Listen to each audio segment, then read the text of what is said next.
Fetch execute decode cycle है हमारे पास basically तौर पे। फेच डिकोड एग्जीक्यूट साइकिल जो होता है ना, ये बेसिकली तौर पे 3 स्टेप्स के ऊपर मुश्तमिल होता है, जिसके अंदर पहले नंबर पे आपके पास किसी इंस्ट्रक्शंस को फेच किया जाता है। फेच करने के बाद उस इंस्ट्रक्शन को डिकोड कर दिया जाता है। डिकोड करने के बाद तीसरा स्टेप जो होता है, फिर उसके ऊपर एग्जीक्यूशन परफॉर्म कर दी जाती है कि कौन सा स्टेप आपने परफॉर्म किया, या क्या उसके ऊपर आपने अमल दरामद किया, या क्या आपने उसके ऊपर जो है वो फंक्शन वगैरह अप्लाई किया होता है। तो ये बेसिकली तौर पे 3 स्टेप्स हैं। यहाँ पे स्लाइड में आपको 2 ही नजर आ रहे हैं, एक फेच करना और उसके बाद उसको एग्जीक्यूट कर देना। लेकिन फेच और एग्जीक्यूट के दरमियान जो तीसरा स्टेप होता है ना हमारे पास, वो होता है डिकोड का। इन तीनों के दरमियान, इनके दरमियान एक तीसरा स्टेप भी हम इस्तेमाल करते हैं, जिसको हम एग्जीक्यूट डिकोड का नाम देते हैं। कि जब हम कोई भी इंस्ट्रक्शन फैच आउट करते हैं, वो जाती है डिकोडिंग के मराहल में, फिर डिकोड होने के बाद आगे जो है वो एग्जीक्यूट होती है। अब इसका सिनेरियो ये होता है कि सबसे पहले जो होता है ना हमारे पास इंस्ट्रक्शन रजिस्टर ने बेसिकली तौर पे उस एड्रेस को पॉइंट आउट करना होता है, उस मेमोरी एड्रेस को इसने पॉइंट आउट करना होता है जो इंस्ट्रक्शन आपने फेच कर ली होती है। इसके अगेंस्ट हमारे पास एक और रजिस्टर इस्तेमाल होता है जिसको आप प्रोग्राम काउंटर का नाम देते हैं। प्रोग्राम काउंटर बेसिकली तौर पे आपके पास एक ऐसा रजिस्टर होता है जिसने नेक्स्ट आने वाली इंस्ट्रक्शन को फेच आउट करना होता है। अब होगा सीन ये कि ये जो एड्रेस है 0001, ये दे दिया जाएगा एड्रेस बस को। एड्रेस बस इस एड्रेस को लेके जाएगी मेमोरी के पास, और मेमोरी में जब वो मैच करेगी 001, ये एड्रेस इस मेमोरी के साथ मैच हो जाएगा। इस एड्रेस को मैच करने के बाद एड्रेस बस क्या करेगी कि इसके ये जो कंटेंट्स हैं, इसका जो डाटा पड़ा हुआ है यहाँ पर, इस डाटा को मूव करवा देगी डाटा बस के ऊपर। ठीक होगी जी बात। ये वाला काम जो होता है ये सिर्फ और सिर्फ फेच का होता है। इसमें बेसिकली तौर पे रीड सिग्नल की कमांड जो है ना वो इशू की जाती है बेसिकली तौर पे। एड्रेस बस को तो हम एक तो वैल्यू पास कर देते हैं जो ये 0001 आपको नजर आ रही है, और इसके साथ हम ना रीड की कमांड इशू कर देते हैं कंट्रोल बस के जरिए, ताकि वो क्या काम करे। कंट्रोल बस के जरिए इसको जाके इस पोजीशन के ऊपर जो डाटा पड़ा हुआ है उसको ये रीड आउट करेगी।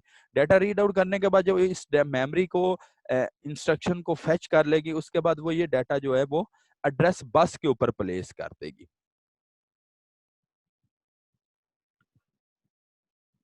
बात समझ आ गई यहाँ तक?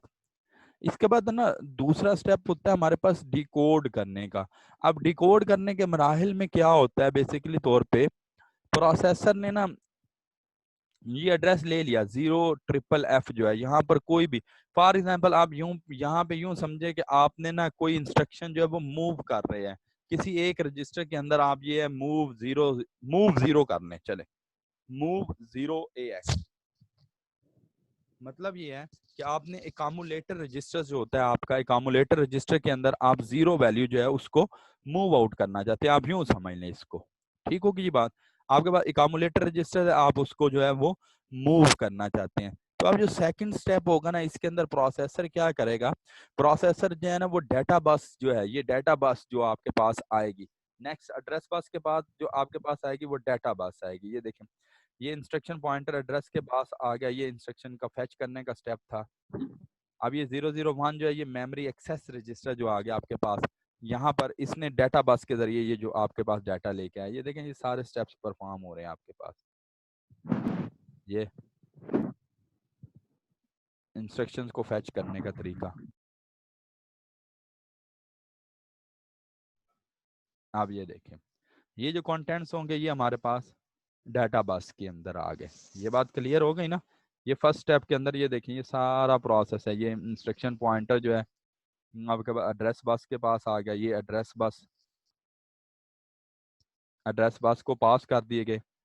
अब एड्रेस बस ने आगे क्या काम किया, एड्रेस बस ने इसको मेमोरी एक्सेस रजिस्टर जो है उसको प्रोवाइड कर दिया कि जाओ भाई आप यहाँ से जो है वो अपने डाटा को गेन करके लेके आओ। ये थोड़ा सा आगे इसको डिटेल के अंदर चला गया।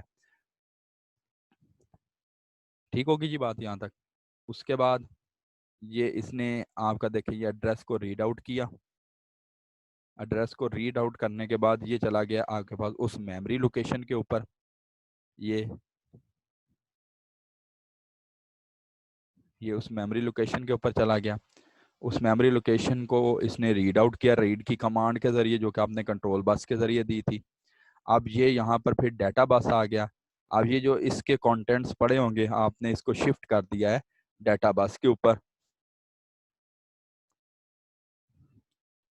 ठीक हो गया, ये कंटेंट से इन कंटेंट्स को आपने ये मूव कर दिया। ये आपके पास मूविंग का स्टेप जो है ये बिता आ रहा है, ये जिस तरह से हमने एरो को किया है।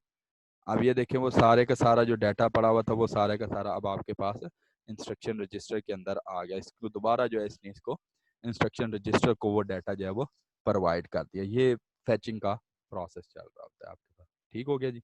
ये यहाँ तक बात समझ लग गई जी। अब बेसिकली तौर पे ये होगा कि जब ये आपके पास फैच हो जाएगा ना, उसके बाद आपके पास अगला स्टेप होता है इसको डिकोड करने का। अब डिकोड करने के लिए ये होगा, फॉर एग्जांपल मैंने यहाँ पर अब एग्जांपल दिए कि यहाँ पे आपको 0FFF नहीं मिलता। अब चलें 0FFF को ही देख लेते हैं। 0FFF जो है यहाँ पर रिप्रेजेंट कर रहा है 0, 15, 15 और 15। मतलब 3 दफा जो है आपका यहाँ पे 15, 15, 15 जो है रिपीट होके आ रहा है। अब ये जो प्रोसेस होगा ना, यहाँ से जब आपके पास इंस्ट्रक्शन रजिस्टर के पास ये सारे का सारा डाटा आ गया, तो इंस्ट्रक्शन रजिस्टर क्या करेगा, अब ये डाटा दे देगा डिकोड यूनिट को। कंप्यूटर सिस्टम का जो भी डिकोड यूनिट होगा ना, उस डिकोड यूनिट को ये डाटा वगैरह जो है वो दे दिया जाएगा। अब डिकोड यूनिट क्या करेगा, डिकोड यूनिट काम ये करेगा कि जीरो को तो एज इट जीरो रखेगा। उसके बाद एफ जो है ये आपके पास हेक्साडेसिमल में, इसको डेसिमल में कन्वर्ट करने के बाद फिर बाइनरी में कन्वर्ट करेगा, फिर अगले डाटा को बाइनरी में कन्वर्ट करेगा, फिर उससे अगले डाटा को जो है ये बाइनरी के अंदर जो है यहाँ पर कन्वर्ट कर देगा। ये डिकोड यूनिट का जो है वो काम हो गया। यहाँ पे डिकोड यूनिट जो है वो इसने अपनी प्रोसेसिंग वगैरह जो है वो कंप्लीट कर दी। इसके बाद जो अगला तीसरा स्टेप आ जाता है ना, वो एग्जीक्यूशन का आ जाता है। अब एग्जीक्यूशन का मतलब ये होता है कि आपके पास जो भी कमांड आई उस कमांड के ऊपर आपने ऑपरेशन क्या परफॉर्म करवाना है। अब चूंकि यहाँ पे हमारे पास ऑपरेशन कुछ भी नहीं, हमने सिर्फ और सिर्फ वहां से कंटेंट को तलाश करके लेके आए। जब हम उस मेमोरी लोकेशन के ऊपर पहुंच गए तो वहां पे हमें डाटा मिला है 0FFF। 0FFF mean 0, 15, 15, 15। 15 को जो है वो बाइनरी के अंदर कन्वर्ट करेगा। सेकंड स्टेप के अंदर डिकोड यूनिट जो है वो आपका डिकोड यूनिट जो है वो इसको कन्वर्ट करेगा, और कन्वर्ट करने के बाद ये अगेन डाटा बस को प्रोवाइड कर देगा, और ये इसको अपनी जो इसकी जो डिजायर पोजीशन है वहां तक पहुंचा देगा। एग्जीक्यूट के साइकिल के अंदर ये वहां पे पहुंच जाएगा। जो ही ये अपनी डिजायर पोजीशन पर पहुंचेगा, आपका प्रोग्राम काउंटर जो है वो नेक्स्ट इंस्ट्रक्शंस को जो है वो पॉइंट आउट कर देगा। ठीक होगी जी बात। ये हमारे पास फेच, एग्जीक्यूट और डिकोड साइकिल। ठीक है जी, क्लियर। Yes sir. अच्छा, अब ये जो आपका प्रोसेसर है ना, जिसको हम माइक्रो प्रोसेसर बोलते हैं, ये इसकी बेसिक डायग्राम आपके पास आ रही है। अगर आप इसकी डायग्राम देखें तो आपके पास प्रोसेसर के अंदर 3 पार्ट्स होते हैं। वैसे तो हमने 2 पार्ट्स पढ़े हुए हैं इसके, एक को आप नाम देते हैं ALU का, और एक को आप नाम देते हैं CU का, अर्थमेटिक लॉजिक यूनिट, और दूसरा है आपके पास कंट्रोल टाइमिंग एंड सेक्शन, जिसको आप CU का नाम देते हैं, और तीसरा पार्ट होता है इसके अंदर रजिस्टर्स का पार्ट होता है। ठीक होगी बात। अच्छा, मीटिंग का टाइम एंड हो रहा है, मैं इस मीटिंग को कैंसिल कर रहा हूँ, दोबारा से मीटिंग स्टार्ट कर रहा हूँ, मीटिंग को ज्वाइन कीजिएगा।